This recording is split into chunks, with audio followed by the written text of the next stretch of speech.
I have to say this first. No matter what you hear me say, no matter how I tell my story, no matter what piece of information I lay out in front of you, please tag that with cause of God. My life is favor. You know, Bishop Jakes told me one time, when you got favor on your life, no matter what you're thrown into, you're going to always rise to the top. I have been thrown into a lot, but because of favor and grace, I just keep showing up somehow, man, no matter what they do. And so all of this that I have is really because of the grace of God. Now, I'm going to tell you something. You got to have a tremendous work ethic to be successful in here. In other words, and you can relate to this, you got to have a lot of dog in you. You really do, man, if you want to be successful, because it's going to be a lot of trying times. So you have to have a tremendous work ethic. But you got to have faith. Faith without works is dead. Albert Einstein said once, he said, imagination is everything. It's the preview to life's coming attractions. Everything you have, everything we have in this world, somebody imagined it. It's your imagination is tremendous. Somebody was sitting on the phone one day talking with a cord to the wall and said, man, I wish I could just go outside with this phone. Everybody in here got a cell phone. Somebody imagined that. Somebody got tired of riding in a wagon cross country from slavery to freedom. Somebody said, I wish we had something that made these wheels move by themselves. We drive cars. People got tired of driving from New York to LA. Somebody said, I wish we could fly. We got airplanes. Imagination is everything. It's the preview to life's coming attractions. Your real life, the one God really got for you, is in your imagination. It is not in your current situation or your current paycheck. And if you've been living like that, you have then restricted yourself to a commonality that is really not yours. Because what really God got for you is really in your imagination. Faith is the substance of things hoped for and the evidence of things not seen. So when I told you a minute ago, you got to have a tremendous work ethic, but you got to have a lot of faith. I talk to so many people who get older, like some of us are, and they've lost their faith. Well, faith is really simple. Faith is the substance of things hoped for. All that means is in the beginning, you just hope something pop up. You know, you just kind of hope something happen for you. I was hoping I would get on TV. I wrote it on a piece of paper when I was 10. I want to be on TV. The problem I had when I wrote it at 10 was I suffered from a severe stuttering problem. I could not talk outside of my house. So can you imagine when I wrote on a piece of paper, I want to be on TV and turned that in. But when I wrote it on the paper, it wasn't factual. It was just hope. You just got to start with the hope. Faith is the substance of things that you hope for. You just hope something, Joe. Then what happened is through grace and favor, he give you a couple of them things you hope for, and then you're supposed to start believing then. Because now it turns into faith. But if you take this scripture, faith is the substance of things hoped for and the evidence of things not seen. What is the evidence of things not seen? I just told it to you. Albert Einstein said, imagination is everything. It's the preview to life's coming attraction. But guess what? Your imagination really is. It's the evidence of things not seen. Because your imagination, you know why it's the evidence of things not seen? Because you're the only one can see it. Your imagination is actually God showing you a preview of a coming attraction that he has for you. The moment you don't believe in your imagination, you negate what he got for you. Your imagination is the preview to life's coming attraction. It is the evidence of things not seen. Because can't nobody see it with you. Your problem is you keep telling your imagination to the wrong people. See, if you want to kill a big dream, tell it to a small-minded person. He's dead. How many times, man, have you had a tremendous idea? Something you thought was the one, and you went and told it to your loved ones and your so-called friends, and they shot it down. I mean, you was convinced that it was just, oh man, I just came to you. And you told it to them and they shot it down. And you thought since they was your loved ones and their friends and they got your best interest at heart, you believed them. You was wrong. You let them talk you out of what God got for you. Some of y'all still sitting here with the ambition of opening a business one day, but you scared to go start the business because you got a job and you got bills. Rich people got bills. Everybody got bills. Hell, I got bills. Everybody owes somebody something. I got something with the bank right now. You're going to let the fact that you got some bills stop you from opening the business, the thing that God done put in your imagination. So you're going to squash that because you got bills. Everybody got bills. Your real life is in your imagination. Can you grab what I'm telling you? So I don't know what you thought I was going to say to you. I'm just a real dude. I don't even have the education you all have. I flunked out of school. I ain't got no education. I don't use 4-syllable words. What I'm sharing with you is stuff that everybody can apply today. If you're sitting in here thinking that you're too old to listen to what Steve, hell, I'm 60. But I still rely on my imagination. See, if you think you're too old to make it, let me give you a prime example. Colonel Sanders. Colonel Sanders has been frying chicken his whole life.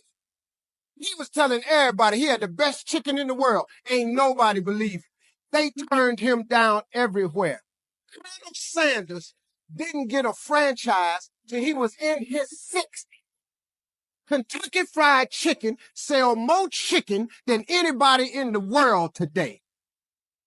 So if you're sitting there thinking because you got a little gray on you, and you're too late, as long as God waking you up in the morning, that's the sign that he ain't through with you. So what you tripping for? You sitting up in here like God can't do nothing for you because you 60. Man, you know what I'm asking God for right now? And I'm 60. If you could see my vision more, you would be blown away. Because I got enough right now. I really know. But I ain't in the need business. I'm in the want business. Ain't nothing wrong with wanting something. But going down to these churches y'all sitting up in here going down to, keeping you in these little boxes. God got a big life for you. The smallest scripture I ever read changed my life. The scripture is real simple. You have not because you ask not. Do you know the difference that could make in your life? I'm just giving you real talk now. I'm just trying to tell you how I got here. See, I have no education. See, you have not because you ask not. When the last time you really asked him for something? Or do you keep making requests that's inside the confines of your paycheck? When you gonna get outside of that? Didn't I just tell you God ain't in your paycheck? Didn't I just tell you he ain't in your job title? The life God got for you is in your imagination. Why you still imagining stuff? Why you keep dreaming of a summer home? Why you keep dreaming of retirement, leaving your grandkids money? So I'm at the age now where I think about my grandkids. I got 7 TV shows. Dog, I only need one. One show pay me enough money. I just need one. I do not live my life in the confines of what anybody says to me. I let my imagination go, and the imagination is a preview to life's coming attraction. But what that really means is God showing you a preview of what he has for you. So now, if you have not because you ask not, do you understand if you up your ask, he has to up his give? This period. This is simple stuff that anybody can apply. You ain't even got to have no degree to do this. You don't even have to have no money to do this. You can start this today and change your whole game because you're going to need grace and favor anyway. You up your ask, he up his give. You have not because you ask not. This ain't a magic trick, man. I get tired of rich people talking to people and they make you buy these programs and stuff so they can drag you out for 8 years. You can get the program. I have asked God for some tremendous stuff. Everything he hasn't given to me is on the way. I have no doubt about it. Why would he not? When I was homeless, I lived in a car for 3 years. I made some decisions in my life, man, and threw myself off a cliff. My decision in October 8th, 1985, I walked into a comedy club for the first time on a dare from a girl. I walked into a comedy club for the first time. Had never heard of a comedy club. All my life, I wanted to be on TV. Had never heard of a comedy club. October the 8th, I walked into Hilarity's Comedy Club in Cuyahoga Falls, Ohio. It's right outside there. I signed up for the following week because I just wanted to see what the comedians did. Man, I saw live stand-up for the first time. They had 10 acts supposed to go up. 9 of them went up. The 10th guy got scared and ran out the door. So I had signed up for the following week. The guy says, listen, we lost our 10th act. We're going to go to the phones. We're going to go to the week from next week. If Steve Harvey's here, come on up now. So I ran up on stage. I don't even know what to do, but I just started talking about boxing and stuff that happened to me. Audience was hollering, laughing. They brought all 10 of us back up on stage. They had a clap off. I won the clap off. I won $50. I cried from Cuyahoga Falls to Cleveland. The girl kept saying, why you crying? It ain't but $50. I said, no, you don't understand. It's way more than 50.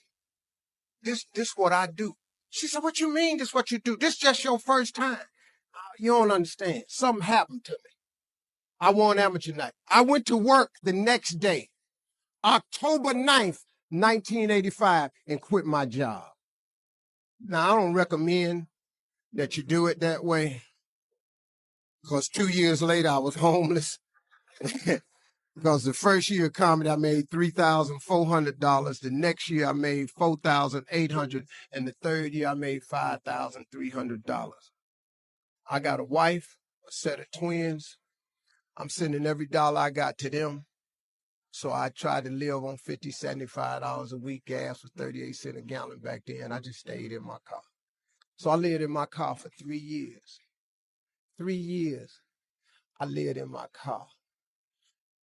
And what happened was, I just said, man, so I used to fish all the time to eat because I'm a fisherman. I'm a bass fisherman. So I used to stop at lakes and ponds and just fish. And every month I get run off from somebody's land. Hey, get away from here. Hey, move along. That's not yours. Hey, stop fishing here. I just get run off. And he didn't understand. And one time I had fish on the line. They said, you got fish on that line? I said, yeah. Throw them back. I had to throw them back because I used to stop at rest areas with them little cast iron grills. I kept charcoal in my car. I started a fire and I eat fish. And some days I wouldn't eat. So that they thought I was just fishing, but I was eating. So I said one day, I said, man, you know what? One day, man, I'm going to give myself some land. I'm going to buy myself a piece of dirt. So fast forward, God bless me. I get on TV when I'm 38. I'm on Showtime at the Apollo. Lord have mercy. They gave me my money. I saved my money up. I saved $250,000. I said, I'm going to give me some land. I went to Texas, and I'm about to buy some land. But before I went to buy the land, I was curious. I just had the thought. I said, man, I wonder how much land is on earth? How many acres is on earth? Because, it's not going to change. God lets you fly. God lets you dive on the water. God don't let you make dirt. Can't make dirt. So I looked it up. It's roughly just a little bit over 36 billion acres of land. 36 billion acres of land. So I just got a little bit more curious, and I said, well, how many people on earth? I looked it up, and there's about 6 billion people on earth. So I did some Steve Harvey thinking. I said, okay, if it's 36 billion acres of land, and it's about 6 billion people on earth, everybody ought to have 6 acres of land. Not just me, I just think. So I asked God, could I have 6 acres? That's all I wanted. Because the one thing I wanted? I didn't care if I put a house on it or nothing. I just wanted to be a stand somewhere and couldn't nobody run me off. Got this money, man. I saved my money. I saved $250,000. I'm going and I'm looking for some land. The first day I get there, I see a piece of land in Texas, so beautiful. I couldn't believe it. Had rolling hills, had a pond on it where I could fish. The dude took me over there. I look at the land, and I'm looking out. I said, man, this is great right here. I said, sir, how much is this right here? He said, well, it's about $600,000. Man, I ain't got that kind of money. He said, well, how much do you have? I said, I got $250,000. I said, well, let me think about it, man. He said, let me think about it. And I was standing there, and then I stopped and said, sir, can I ask you a question, man? How many acres of land is that? He said, this is 6 acres. 6. 6 years ago, I just asked God, just give me 6. See, I didn't want a whole lot of acres. I just wanted my cut. Just give me my 6. And so I said, ain't this crazy? So I thought about it. I said, man, what can we work out? Right before I got ready to say it, the guy that took me over there said, Steve, let me show you something right quick. He took me over to this hillbilly's house. Took me over to this hillbilly house named Jerry Campbell. I was a little nervous about meeting him, man, because I didn't like the way he talked, but mess around, turned out to be one of the finest men I ever met in my life. Became a father figure to me. Old white man. He took me to his house. He said, let me show you. He took me over and showed me this land, and it was massive. It had 3 lakes on it. It had rolling hills. It had trees. It was unbelievable, man. I said, man, this is incredible. I said, man, how much is this? He said, this 16 acres. I said, hey, man, I ain't got that kind of money. Let me go on back over here to this dude where Mike can cut a deal. He said, well, let me ask you something. What was you going to give that man over there? I said, well, I hadn't worked it out yet because all I got is $250,000. He said, well, listen, I'm in a little bit of a tide right now. Said, if you can bring me $250,000 cash by tomorrow, I'll give you this 16 acres. Next thing you know, I had 270 acres of land. Now, let me tell you something. I'm so busy now, I don't even get to go to that ranch. I never can go. And I thought I was going to be fishing and save it for my kids' rest of life. God had another plan for me. That's the ranch that I have my mentoring camp on. I bring 1,000 black boys out there with 1,000 single mothers. And that was the purpose of that ranch. I never go there to fish at all. But see, that's what I wanted. I thought that's what it was for. But God got another plan. His way is way bigger than yours. You can't even see his way. But you got to start to hustle. You got to give God something to work with. Look, if you start hustling and grinding, he'll fill it up for you. But if you ain't got no hustle and no grind, he can't fill it up. So guess what? I don't ever go there to use that land for fishing or not. But I'm changing boys' lives over there. My story is really a story about faith. Really is, man. I come out the dirt. I have no college degree. All of my children do. I got 7 kids. I sent their last one of them to college. I made sure all my kids went to college because I know they got to have that education. Well, Daddy, you didn't go to college. Well, your ass ain't got no jokes. It's been important for me to empower my children, but not only my children, but thousands of young people across the country. And education is the key for a lot of people. But when I speak at colleges and stuff, I tell people, number one thing in your world is not your education. It's your dream. So what you dreaming about, y'all? What you still dreaming about? What is God still showing you in your imagination? What are you so afraid of? Why would you not take that leap and go for it before you mess around and die? Why would you not go and see what God really got for you before you leave this world? Why would you hang on to a job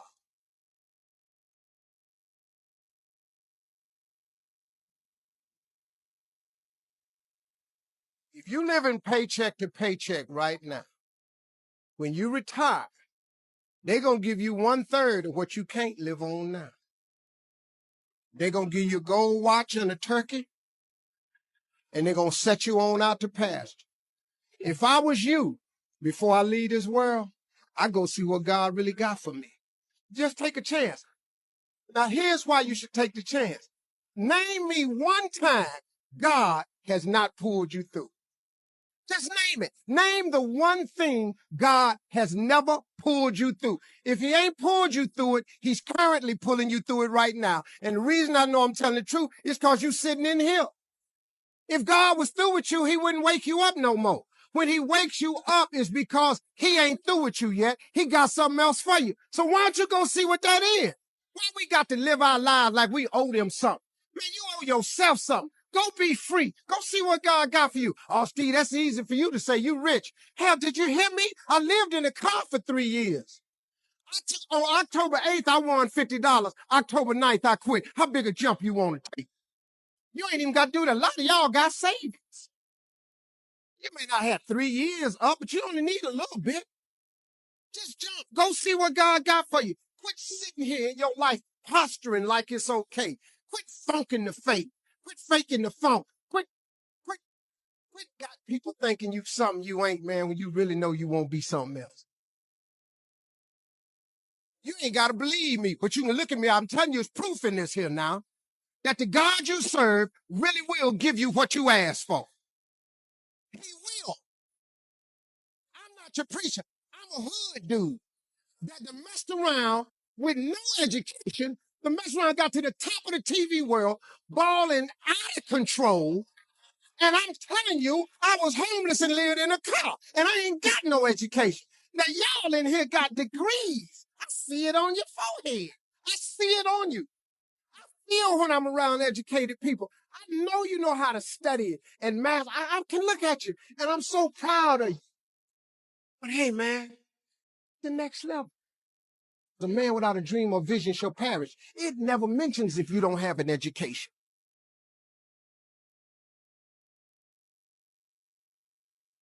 Don't forget to pray, but don't be ashamed to pray. Prayer changes things. I don't care how dark it looks for you. I don't care what they done said to you. I don't care what the verdict is. I don't care what the haters say. Prayer changed things. I'm talking to a girl that I grew up on a block, man, that it didn't breed success. A lot of people on our block ain't here no more, man. I grew up in a place, man, that was you had to be something else you come up out of there. Prayer changes things.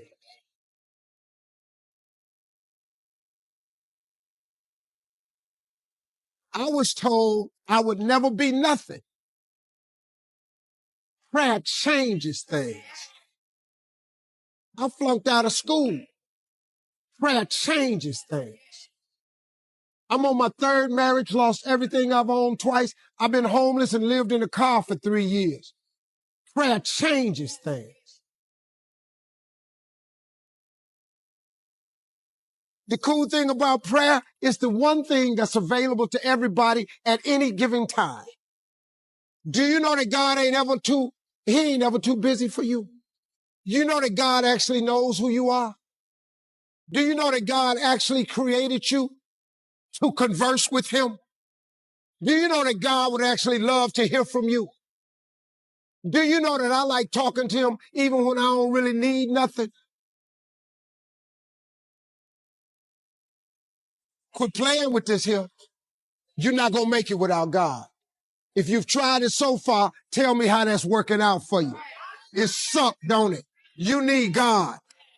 Don't you think I got here without him. I've needed him every step of the way. If it wasn't for God, I wouldn't even be standing here today. Quit being ashamed about it and worrying about who looking. Go somewhere by yourself today and tell God you need some help. Tell him that you're just tired of trying to figure it out for yourself. You can't be tripping with my walk with him because my path ain't been like yours. This is my version of being saved. All you got to do is get your own version. You ain't got to change. God work with you. God take anybody that want to be saved, and he saved. So just like old people used to say, I'm just a nobody trying to tell everybody about somebody that can save anybody.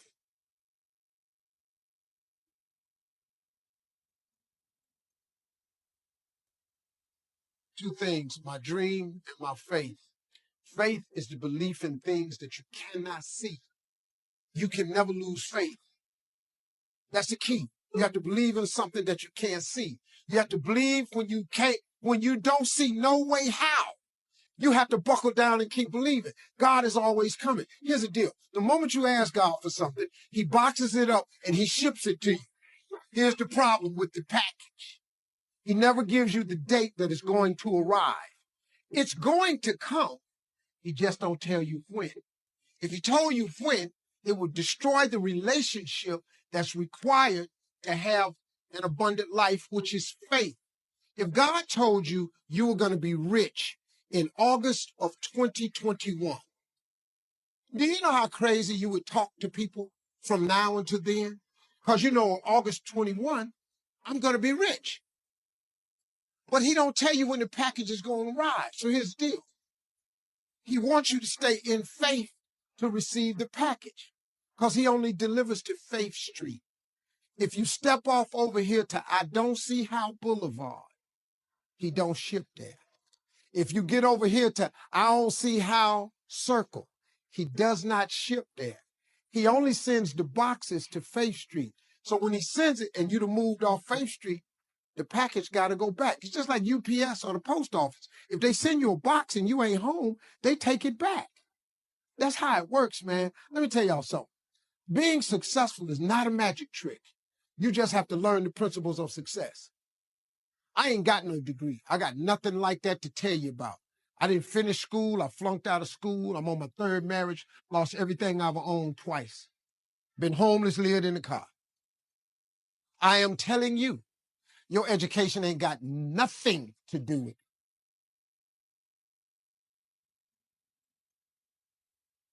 No, man, it's your dreams and visions. A man without a dream or vision shall perish. It's what God puts in your imagination for you to have. Everything God wants you to have, he puts it in your imagination. Albert Einstein said imagination is everything. It's the preview to life's coming attractions. Everything you imagine is God showing you a preview of a coming attraction he has for you. And he puts it in your imagination so you can see what he got for you. So if you've been imagining that you're going to be rich one day, it's because God wants you to be rich. Now, when you going to ask him for it, and are you going to wait for it to happen? Or are you going to lose faith? Here's what Christians mess up at. Well, I guess it wasn't the Lord's will. Who are you? How you know what God's will is? It all happens at an appointed time, but you have to stay in faith for the appointed time to happen for you. I've been wanting to be on TV since I was 10 years old. You know how old I was before I got on TV? 38. 38, 28 years after I wrote it on the paper. I want to be on TV. It took me 28 years to get on TV, but it happened at an appointed time. I just never gave up the faith. I kept going because I didn't know how to quit. Because I know if I quit, it cannot happen. If you stay with it, you have no idea what can happen for you. You can't quit because it get hard. This dude lost his legs. He's still funky with it. You can't quit because you got your leg. What you tripping for? You can't quit, man. You got to stay with it. There's somebody having it way harder than you, and they didn't give up. You're tripping, man. Get yourself together. God got a great life for you. I'm telling you, God got a plan for you that's so out of sight, it would trip you out. All you got to do is ask him for it and wait on it and be willing to work. Faith without works is dead. That's all you got to do. You don't need no education. I flunked out of school. You know how many people I got working for me that got degrees? Everybody I hire got a degree because I know I ain't that smart. But I got money for you, bro. You got what I don't have. You going to take that 150 and help me get this billion? I got 154 billion. How God give me this and he won't give it to you? Look at me, I'm up here cussing. I made mistakes. But God don't ask you for your perfection. He asks you for your consistency. There's none perfect, no, not one. I'm going to give you the two scriptures that changed my entire life. Now, I had heard these scriptures growing up, but it didn't sit with me until I was homeless. The first scripture, you have not because you ask not. Now listen to me. I cannot tell you how important that single scripture is. A lot of the problems I was having, and you may be having just like me, is because what I was asking God for was the wrong stuff. I kept going to him too small. I was praying for stuff that really didn't need that much of a prayer. You really think God don't know you need another job? He know all of that. But if you don't ask him for it, he can't. God don't give you what you want. He give you what you believe. See, you've been blowing it. If you up your ask, he ups his give. That's his promise. You have not because you ask not. Lord, help me fix my car so I can make it to work. Stop praying over these raggedy cars. Why don't you ask God for a car that don't need fixing? Oh, you think that's too big for him? Is that it? So you don't ask this great God for big stuff because you don't see how you can get it. You're not supposed to see how you can get it. You're just supposed to ask him for it. See, the how-to is none of your business. You keep getting in the way of the blessing because you all up in the how-to part of it. Show me the scripture where he tells you to figure out how to do anything. He don't ask you to how-to nothing.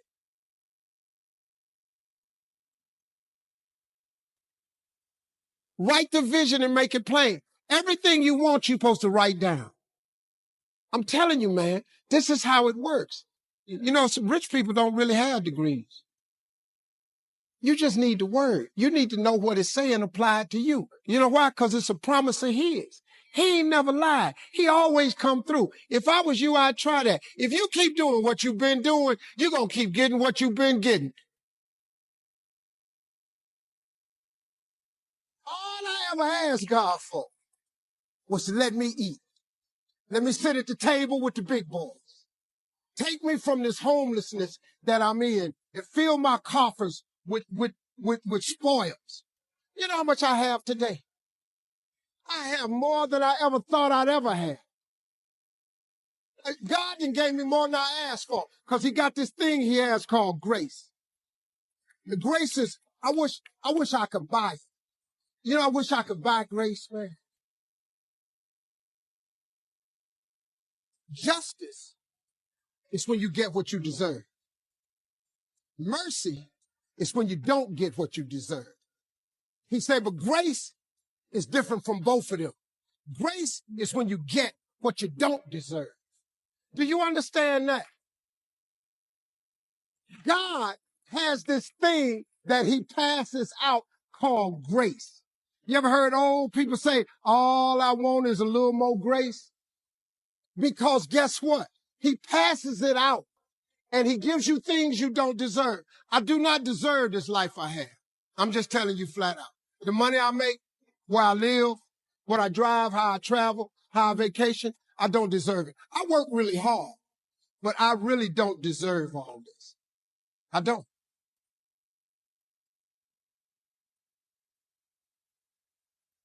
I'm telling you flat out, I don't deserve it. But he gave me grace. He let me survive homelessness. He brought me from dark. I've been out. Y'all don't know. I've been in it. I'm so grateful that God let me have this life he gave me that I don't even know what to do. What you see today is a boy that come out the bottom who believed in him when it wasn't no sign of me getting over, who kept doing this thing that his mother taught. She said, when it get dark for you and you can't find your way, and boy, I was lost. She said, don't forget to pray. Don't be ashamed to pray. And don't ever be too proud to pray because prayer changes things. You have got to pray. You know what you ought to get? You ought to create your relationship with God. Because if you do that, He's going to put some grace on you. And He's going to give you some things you don't deserve. Then you won't need no education. You won't need to go and complete the program no more. You ain't got to go over here and ask nobody where they hide. God takes you to places that you never ever thought you go. I never saw myself here. But that God I serve, He saw me here. And He put me here. Now, all I'm doing right now is telling you that with God, you can make it.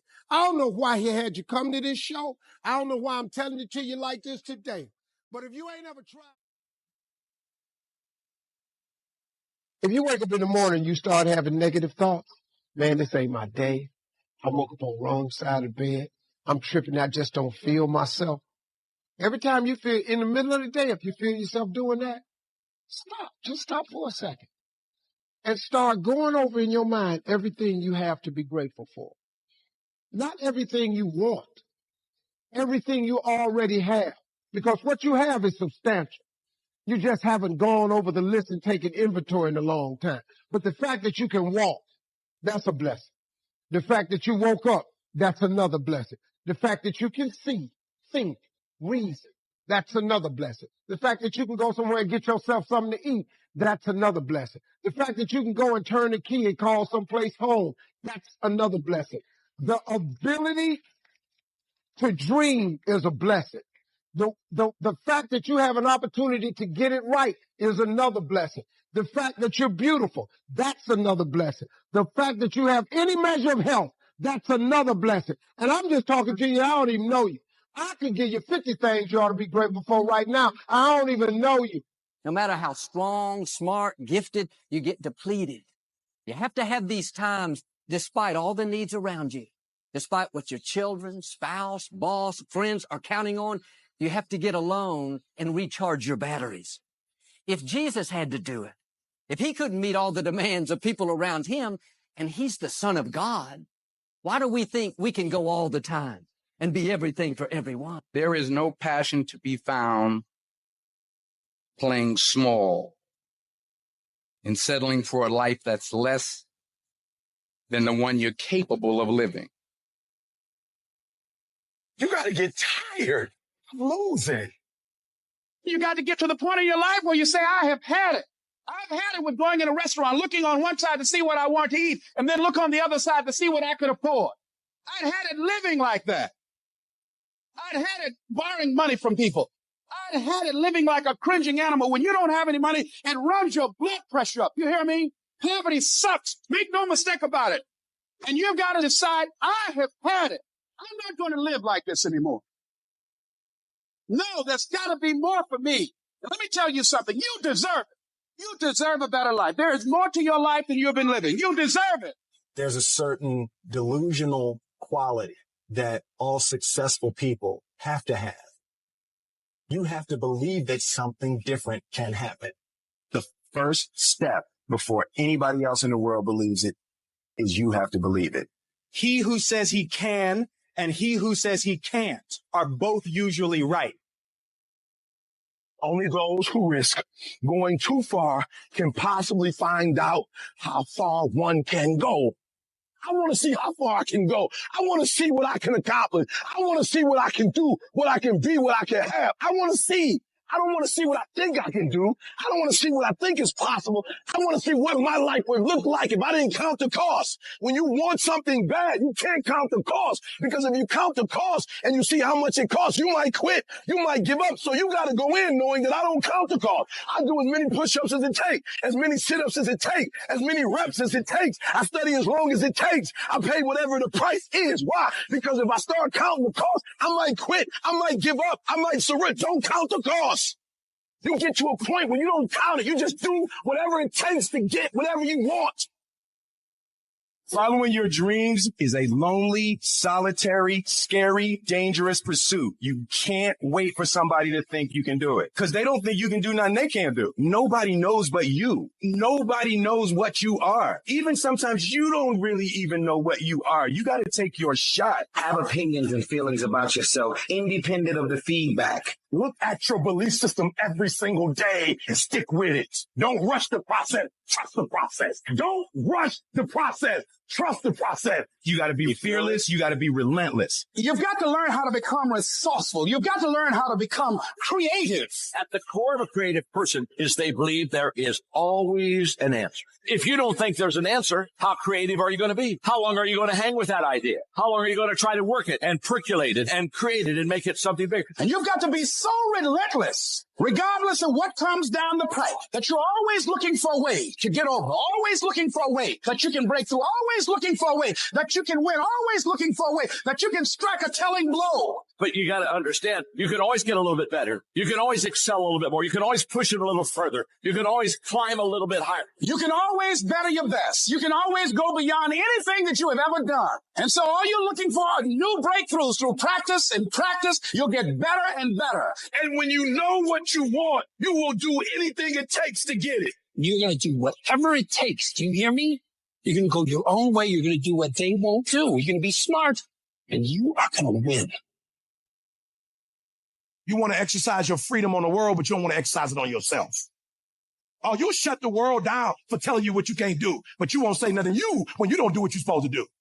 You're not getting up when you're supposed to get up. You procrastinate, but you let you slide. You want to hold them accountable? Hold yourself accountable too. You always want to blame other people. You want to hold other people to the fire, but you're not holding yourself to the fire. There are things you like. You have absolutely no control. You are like a slave to you. You need to look at yourself in the mirror and say, why are you only giving 50%? What's wrong with you? And you need to get rid of them excuses. You need to stop pointing fingers at people. And you need to start pointing fingers at yourself. What did you not do? And the reason why we fast from time to time is not that we have to fast, but at some point you got to fast because you got to tell the flesh who's in control. I'm in control. You're not in control. I know you don't want to wake up. You don't have an option. Get up. We trying to eat. There's a certain lifestyle we want because I owe it to myself. And can't nobody stop me but me. You are not where you want to be, not because you need any more gifts. You need to discipline yourself. You need to learn to tell you no, tell you stop, tell you quit. You got to get to a point where you're disciplined. It might require you saying no to your friends. It might require you changing your diet. Whatever it takes, you got to be willing to do it. And you keep saying you're not there because of something else, because it's easier to blame somebody else. I had to take complete ownership. I had to look at all the things that I didn't have control over and say, I got to take control. Why? When you master yourself, you put yourself in a position that a lot of people can't do what you do, and then you become rare. And diamonds are rare. That's why they cost so much. You have to be willing to grit it out. You have to be willing to push through discomfort. Nothing that you're about to try or do that is worthwhile is going to be comfortable for you during the process of creating it. Stop with this hope. Stop with this I wish, and start replacing those terms with I will fucking do no matter what. It's a lifestyle.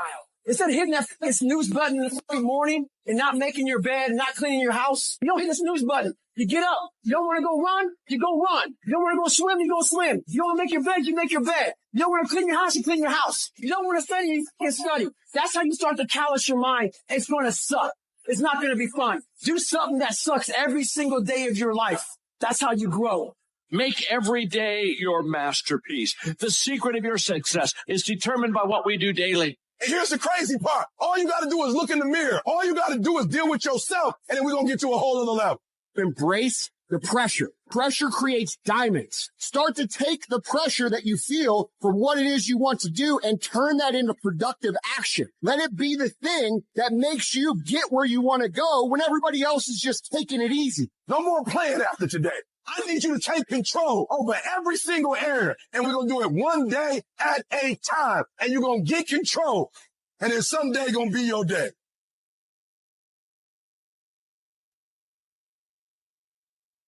Ask yourself, what remarkably stupid things am I doing on a regular basis to absolutely screw up my life? What would happen if you just stopped wasting the opportunities that are in front of you? Because you're not everything you could be, and you know it. And you could be way better. You could be incomparably better across multiple dimensions. Easy choices, hard life. Hard choices, easy life. what we most fear doing, asking, saying, these are very often exactly what we most need to do. There's a lot of things in life that we can control, but we choose not to. Let's say tomorrow, you now set in your mind, you get up at 6 o'clock in the morning. That alarm clock goes off at 6 o'clock in the morning. Your first instinct is, whatever I said yesterday, I was comfortable. It was a nice day yesterday. I made this plan at 8 o'clock at night. Now it's 6 o'clock in the morning. I'm tired. You hit that snooze button, you've now lost the war. Let's say you get up at 6:45 now, because you snooze a few times. You go in the shower, now your day's all late. So now you feel a little guilty. Now you missed your workout. You're running late for work now. And guess what the war's going to do? It's going to f you up. You must win the war in the morning. So then when you go into life that you cannot control, you've already mentally won so many battles early in the fucking morning. So you're going into fucking war having already won something. So you're not going to war defeated. You're going to war knowing I did my push-up, I did my sit-ups, I read, I meditated. Whatever you do, you're prepared for what the life is going to bring you. You have to be that person who, no matter what's going on, still says, fuck it. I am going to do what I have to do to get to where the fuck I have to go. I don't think about getting up. I just fucking get up. And you just do it. You make it a habit. You got to get over your mind going, I can't do this, it's too hard and all that. You got to push yourself through when you feel exhausted and say, there's a second wind in me, I'm going to find it. But if you find yourself saying, I can't do something, I don't want to do something, but you know if you made yourself do it, you're going to be a better human being, then you must do it. Don't hesitate, do it immediately. Some people say, well, that's not a very safe life. That's not a very secure life. If you want security, go to prison. If you want freedom, this is how you live. Don't even use the word commit. Don't even think about the word discipline. Just do the thing every single day, whether you feel like it or not. Your only commitment is to the activity, not to the grand scheme, not to the big picture, not to the implications of what it is that you're doing. It's to do the thing. Habits are the building blocks of our lives, not the goals or the grand schemes or the vision or the big idea. It's what you can do every single day that matters more than anything. No excuses. Do it. Go fooling no girlfriend. Do it. Tired or not tired. Do it. You said you were going to do it out your mouth. You're a man now. And a man is only as good as his word, not his emotions. Your emotions don't win championships. So whatever's going to cause you not to be your best, stop it. This is about you retraining your brain to understand this is a fucking process that we learn of discipline and execution and competition with ourselves. And if you want to dictate the success that you're going to create, you've got to learn to master the that everybody else thinks is irrelevant. The sun doesn't shine every day. The storms will come. There are times when the nights will be long and dark and you will be alone. There will be times when the darkness seems to consume everything. But don't let it consume you. Even in the darkest times, even in the strongest storms, even when the sun is blotted out and the world is falling apart, the darkness cannot extinguish your light. Your will, your determination, no matter what is happening, no matter how hard the fight is, as long as you keep fighting, you win. Only surrender is defeat. Only quitting is the end. When it just doesn't make any logical sense to go on, that's when you use your emotion, your anger, your frustration to push you to say, I don't stop. When your feelings are screaming that you have had enough, override that emotion with concrete logic and willpower that says, I don't stop. Life is one big tug of war, and you don't win that tug of war by pushing the fucking rope. You have to pull that motherfucker. And a lot of times you have to pull yourself through life, pull yourself out of bed, pull yourself out of a funk, pull yourself out of whatever life is throwing at you to gain that confidence. Everybody's got plan so they hit the mouse. So when your plan fails, when you get knocked down the canvas, when everything falls apart in your life and your plan is fucked up, what the you gonna do? There's only one option. Stay fucking hard. Don't shape yourself around the comings and goings of this world. Don't shape your opinions and your attitudes around circumstances that you cannot change. Be not conformed to this world, but be ye transformed. When you get inspired, realize that person is made up of the same whatever it is as you. And the only difference is that person is the one who has fought just that little harder. If we were all only made up of atoms, then why don't you become the stronger energy, the superior one? Can't you see we live off each other and it's the people that shine brightly who affect us positively? Stop waiting for others to do it first and break through. And go do it yourself. Look at the 4-minute mile. People thought it impossible and now every day people can achieve it. If you want something, you can get it. It only takes will. To want and to be ambitious and to want to be successful is not enough. That's just desire. To know what you want, to understand why you're doing it, to dedicate every breath in your body to achieve. If you feel you have something to give, if you feel that your particular talent is worth developing, is worth caring for, then there's nothing you can't achieve. Life's just game of inches. The inches we need are everywhere around us. They're in every break of the game, every minute, every second. In any fight, it's the guy who's willing to die who's going to win that itch. And I know if I'm going to have any life anymore, it's because I'm still willing to fight and die for that itch. It is not easy, but I'm not about to quit. I'm not about to give up. And I'll do whatever it takes to maintain it. When living life, try new things, jump, fall, fight, create love, live extreme and push your boundaries. Why? Simply because there will be no other time for you to do this. You're going to die. You can't get out of life alive. Live your life now. Live your dreams now. Start acting like this is your last day on the planet. I don't care how young or old you are. Age is a number and nothing more, and should be determined by experience, by what you have done and tested, how many times you have pushed your limits and broken down. You can become whatever you want. It's you that has to want it, has to fight for it. It doesn't matter about the money, because when you truly love something, money is no object. It appears. When there's a will, there's a way. When you truly need something, you can find a way, and you stop at nothing to reach it. But you've got to work on yourself. You've got to develop yourself. You've got to talk to yourself day in and day out, selling yourself on you and on your potentials.